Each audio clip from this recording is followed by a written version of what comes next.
5 दिसंबर सन 1958 को 60 बरस की उम्र में न्यूयॉर्क में इंतकाल कर जाने वाले प्रोफेसर अहमद शाह बुखारी को हम पितरस बुखारी के कलमी नाम से ज्यादा जानते हैं। पितरस बुखारी सही मानों में एक हमागिर शख्सियत थे। वो बैक वक्त एक मुनफरिद मज़ाह निगार, एक बाज़मीर सहाफ़ी, आला माहिर तालीम, उम्दा मुतरजम, ज़ीरक नक्काद, एक काबिल ब्रॉडकास्टर और मंझे हुए सफारतकार थे। उर्दू, फारसी, पश्तो और अंग्रेजी जुबानों पर इन्हें स्कूल के ज़माने में ही खासी दस्तरस हासिल हो गई थी। अंग्रेजी इतने दुरुस्त तलफ़्फ़ुज़ के साथ बोलते थे कि स्कूल की एक तकरीब में सूबा सरहद के अंग्रेज chief commissioner Sir George Campbell बेख्तियार कह उठे कि काश मैं भी इस रवानी और महारत से पश्तो बोल सकता। अहमद शाह बुखारी ने गवर्नमेंट कॉलेज लाहौर में मारूफ असातिज़ा की सरपरस्ती में तालीम हासिल की और कॉलेज के मारूफ मजल्ले रावी की इदारत संभाली। यहीं से लिखने लिखाने का बाकायदा आगाज हुआ।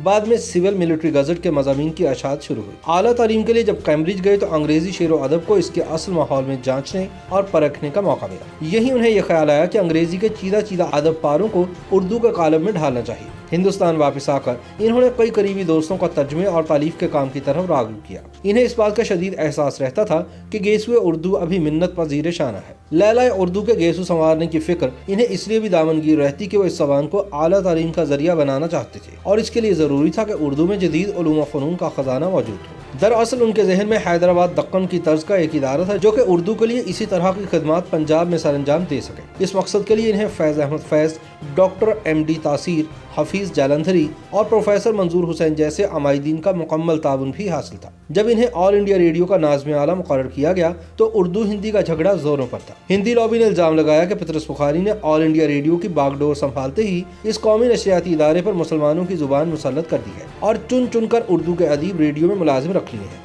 दूसरी जानिब पितरस बुखारी का इस्तदलाल ये था कि रेडियो की जुबान सादा और आम फहम होनी चाहिए। इसे उर्दू का नाम दो या हिंदी का या हिंदुस्तानी का, इससे कोई फर्क नहीं पड़ता। लेकिन हिंदी वालों के तंग नजर गिरोह ने इनका जीना हराम किए रखा। वो सदर दफ्तर को शिकायत भेजते रहे कि रेडियो पर उर्दू वालों का कब्जा होता जा रहा है। अंग्रेज अफसरान बाला की जानिब से पितरस बुखारी को आए दिन वजाहत तलब खत वसूल होते रहते और बुखारी अपनी जहानत, मामला फहमी और अंग्रेजदानी के जोर पर अफसरान को मुतमईन करते रहते। सन 1947 में बुखारी इस मुसीबत से यूं आज़ाद हो गए कि इन्हें गवर्नमेंट कॉलेज लाहौर के प्रिंसिपल का ओहदा पेश किया गया, जो इन्होंने बखुशी कबूल कर लिया। इनका ख्याल था कि गवर्नमेंट कॉलेज के इल्मी और अदबी माहौल में इन्हें गेसुए उर्दू संवारने की दरीना ख्वाहिश पूरी करने का मौका मुयस्सर आएगा। लेकिन इन्हीं दिनों लियाकत अली खान की निगाह जौहर शनास बुखारी पर पड़ गई और वो अपने अव्वलीन दौरा अमरीका में एक पाकिस्तानी तर्जुमान के तौर पर पितरस बुखारी को साथ ले गए। सन 50 का अशरा शुरू हुआ तो पितरस बुखारी की जिंदगी का एक नया दौर शुरू हो गया। वो अक़वाम मुत्तहिदा में पाकिस्तानी मंदूब के फ़राइज़ सरअंजाम देने लगे। अक़वाम मुत्तहिदा के सेक्रेटरी जनरल हैमर शोल्ड ने बुखारी की सलाहियतों का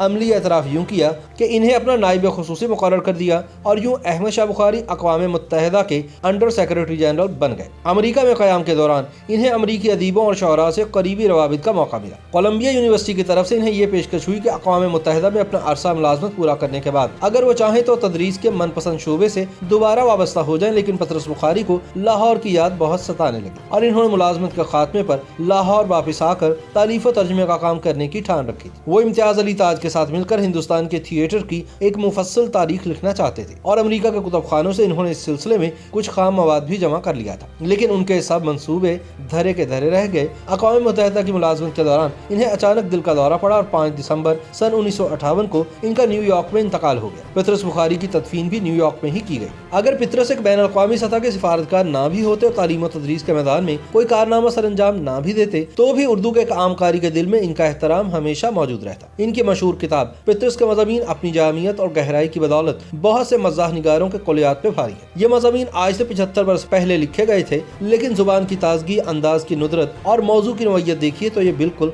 21वीं सदी की तहरीरें महसूस होती है। पितरस बुखारी की तहरीर का मजा लेने के लिए इनका एक मजमून मरहूम की याद में ही काफी है। जिस तरह मिर्जा गालिब ने अपने उर्दू कलाम पे कभी फख्र नहीं किया था, इसी तरह पितरस ने अपने मज़ामीन को कभी ज्यादा अहमियत न दी, बल्कि कई बरस तक इन मज़ामीन का मुसव्वदा प्रेस में पड़ा रहा और पितरस बुखारी दिबाचा लिखने में सुस्ती का मुजाहरा करते रहे। आखिरकार अफसाना निगार गुलाम अब्बास ने सर पर खड़े होकर दिबाचे की डिक्टेशन ली और मुसव्वदा छपकर मंजर आम पर आया। ये भी अम्र दिलचस्पी से खाली नहीं कि जिस तरह गालिब के बकाए दवाम का सेहरा बिलाखिर उनके उर्दू कलाम के सर बंधा, इसी तरह पितरस की शोहरत आम भी इनके उर्दू मज़ामीन की मरहून मिन्नत है। YouTube पर गूगली न्यूज देखने के लिए youtube.com की सर्च बार में गूगली न्यूज टीवी टाइप करें। गूगली न्यूज के पेज पर सुर्ख रंग के सब्सक्रिप्शन वाले बटन पर क्लिक करना ना भूलिए। YouTube पेज पर अपलोड होने वाली वीडियोस से बाखबर रहने के लिए बेल आइकन पर क्लिक कीजिए। आपको हर नई वीडियो के बारे में नोटिफिकेशन मौसूल हो जाएगा।